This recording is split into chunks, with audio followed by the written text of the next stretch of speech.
नमस्कार, दैनिक shift times देख रहे हैं आप और मैं आपके साथ सिद्धार्थ शर्मा। इस समय मैं मौजूद हूँ कठुआ सिटी में और ये जो तस्वीरें आप अपनी स्क्रीन पर देख रहे हैं ये हैं एसएसपी कार्यालय कठुआ के बाहर की। कितने बड़े बड़े खड्डे जो हैं यहाँ पर पड़ रखे हैं। यहाँ पर आए दिन सड़क हादसे होते हैं, लेकिन फिर भी यहाँ पर बात करेंगे म्यूनसिपल काउंसिल कठुआ की और पीडब्ल्यूडी डिपार्टमेंट की। उनकी नींद जो है वो नहीं खुलती है। आए दिन जब आम लोग टैक्स देते हैं उनसे टैक्स लिया जाता है, चाहे किसी भी बात का हो, छोटे छोटे टैक्स उनसे लिए जाते हैं। अगर प्रॉपर्टी टैक्स की बात करें, अगर बात करेंगे कि अन्य टैक्सों की, तो टैक्स लिए जाते हैं, लेकिन टैक्स के बदले उनको जो है वो सही सड़कों की तो सही सड़कें उनको जो है वो नहीं मिल पाती हैं। टोल हम ज़रूर देते हैं, लेकिन अगर बात करेंगे सड़क की तो सड़क हमें जो है ठीक तरह से नहीं मिल पाती है। ये तस्वीरें आप इस समय देख रहे हैं अपनी स्क्रीन पर, किस तरह से बड़े बड़े खड्डे जो हैं सड़क पर पड़ रखे हैं, किस तरह से लोगों को आवाजाही में कितनी परेशानियों का सामना जो है वो करना पड़ रहा है। आप देख सकते हैं यहाँ से पुलिस की गाड़ी भी, ये जो आप सामने इस वीडियो में देख रहे हैं, ये जो वाहन है ये है वुमेन सेल कठुआ का। इसमें एसएचओ थाना प्रभारी वुमेन सेल की इसमें मौजूद हैं और देख सकते हैं कि किस तरह से इनकी गाड़ी भी यहाँ से निकली है, लेकिन उसके बाद भी कुछ भी जो लोगों का वो फ़र्क मिलना चाहिए वो नहीं मिलता है। एसएसपी कठुआ भी यहाँ से रोज़ाना निकलते होंगे, डीसी साहब भी रोज़ाना यहाँ से निकलते हैं और बात करेंगे काउंसिल के प्रधान की, वो भी यहाँ से निकलते होंगे।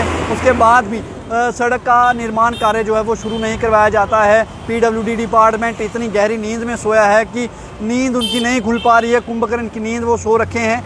अब देखना यह है कि इस रिपोर्ट को देखने के बाद कब इनकी नींद खुलती है और लोग जो सड़कों पर जिनको आवाजाही में परेशानी आती है उनकी कब जो है वो ठीक तरह से उनको लोगों को सड़क मिलेगी जिस बात का वो टैक्स देते हैं। पहले मैं मीडिया बंदों का बड़ा शुक्रगुजार हूँ कि आप ही एक मीडिया हो जो हमारे कठुआ की बात रखते हो और कठुआ के हित की बात करते हो।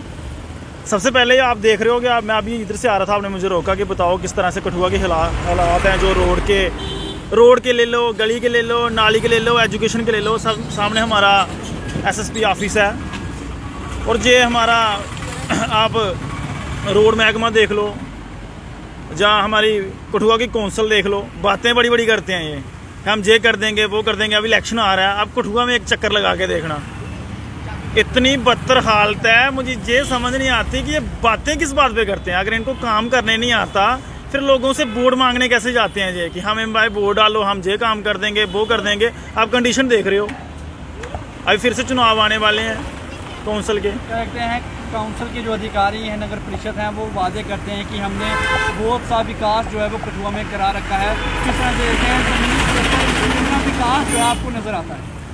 आपने बड़ी अच्छी बात पूछी है मेरे से। इसका आंसर मैं आपको इस तरीके से दूंगा कि सबसे पहले मानना है जो कठुआ के कौंसिल है ना, जितने भी जो बने हैं, जो बनने की बातें करते हैं, फिर वही चीज़ें सभी जनता जानती है वो कितने पानी में हैं और कितने वो ईमानदार हैं, कितने करप्टेड हैं। अपने घर बढ़ते हैं वो, उन्होंने खाली करप्शन का ठेका लिया हुआ है, डेवलपमेंट का नहीं लिया हुआ है। और हम नौजवान जी चाहते हैं, जो कठुआ की नौजवान अवाम है, जो पढ़े लिखे लोग हैं, जो हमारे बुज़ुर्ग हैं, हम यही चाहते हैं कि जो भी इस बार काउंसिल में चुन के आए, मैं कहता हूँ पढ़ा लिखा नौजवान आगे आना चाहिए। उन्होंने खुद अपने कठुआ की जिम्मेवारी उठानी चाहिए और अपने कठुआ को डेवलप करना चाहिए। जिस तरह ना कि इन पे विश्वास मत करें। अगर उनके अंदर, मैं यही बात बोलूँगा, अगर आप लोगों के अंदर इंसानियत है तो आप इंसानियत के माध्यम से देखें कि अगर आप काउंसिलों के ही कोई फैमिली मेम्बर पैदल जहाँ से जाएगा या कोई रोड एक्सीडेंट हो जाएगा तो किस तरह से, सभी कठुआ के अपने ही भाई बहन हैं, एक ही ब्लड है। अगर देखा जाए तो कठुआ कोई बड़ा नहीं है और फंड भी अच्छा आता है, ऐसी बात नहीं फंड नहीं आता है। गवर्नमेंट पैसे नहीं दे रही है पर जेबें अपनी बढ़ते हैं। देखिए, कठुआ ये एक डिस्ट्रिक्ट हेडक्वार्टर है और यहाँ की सड़कों की जिस तरीके की हालत है तो ये बहुत ही निंदनीय है कि किस तरीके से पीडब्ल्यूडी विभाग इसकी ओर सुध नहीं देता है। हमने पिछले दिनों में देखा, लड़के खुद कंक्रीट फिल कर रहे थे जो खड्डे भरने के लिए। तो इस तरीके की जो व्यवस्था है पीडब्ल्यूडी विभाग की, ये ठीक नहीं है और हम चाहते हैं कि इस ओर ध्यान दिया जाए। सरकार तो बड़े बड़े दावे करती है कि हम 6 लेन बना रहे हैं, 8 लेन बना रहे हैं, लेकिन आम शहरी जिन सड़कों पर चलता है वो तो खड्डों से भरी हुई सड़कें हैं। अगर उद्योगपतियों के लिए 6 लेन बनानी है, उनके सफ़र कम करना है, उनको मुनाफा पहुंचाना है, तो वो एक अलग स्ट्रेटजी हो सकती है सरकारों की। लेकिन इस ओर देखा जाए, आम जनता जो कि इनको वोट देके सत्ता में बिठाती है, उनको ये इस तरीके की सर्विसेज डिलीवर करते हैं। तो हमारे टैक्स का जो पैसा है उसका कहीं ना कहीं हम समझते हैं कि दुरुपयोग हो रहा है। जहाँ टैक्स के पैसे का उपयोग होना चाहिए वहाँ से शिफ्ट करके अपने उद्योगपतियों के लिए इस्तेमाल करना ये नाइंसाफ़ी है आम जनता के साथ। अमरीक जी, किस तरह से देखते हैं निकाय चुनाव भी जो है अभी आने वाले हैं और हर एक बंदा जो लोग जितने भी यहाँ पर खड़े होंगे तो बात करेंगे, या तो वो कुर्सी के लिए खड़े होंगे या तो खड़े होंगे वो काउंसलर बनने के लिए, तो किस तरह से देखते हैं मैनिफेस्टो अगर उनका देखेंगे तो बात करेंगे वो डेवलपमेंट की, कितनी डेवलपमेंट जो है वो आप देखते हैं, क्योंकि पहले भी कई सारे काउंसलर्स रह चुके हैं, बहुत सारे अध्यक्ष भी रह चुके हैं, तो कितनी सारी जो विकास की जो बड़ी बड़ी बातें करते हैं ज़मीनी स्तर पर कितना विकास जो है आप देखते हैं? देखिए, जहाँ तक विकास के मामले की बात है और अभी निकाय चुनावों की आपने बात की, तो लोकतंत्र का एक बहुत बड़ा पर्व रहता है। निकाय चुनाव है या पंचायती चुनाव है या बाकी कोई भी चुनाव हो,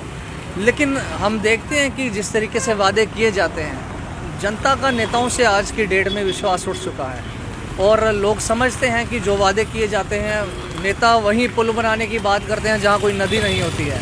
तो इस तरीके के खोखले वादे सरकार मतलब जो प्रतिनिधि खड़े होते हैं उनके द्वारा किए जाते हैं और मैं समझता हूँ कि बड़ी जो अविश्वास की स्थिति है वो पैदा हो गई है एक वोटर और नेता के बीच में। और इसको पूरा करने के लिए हम चाहते हैं कि जो भी व्यक्ति चुनाव में उतरे वो वैसे ही वादे करे जो वो पूरे करने में सक्षम हो।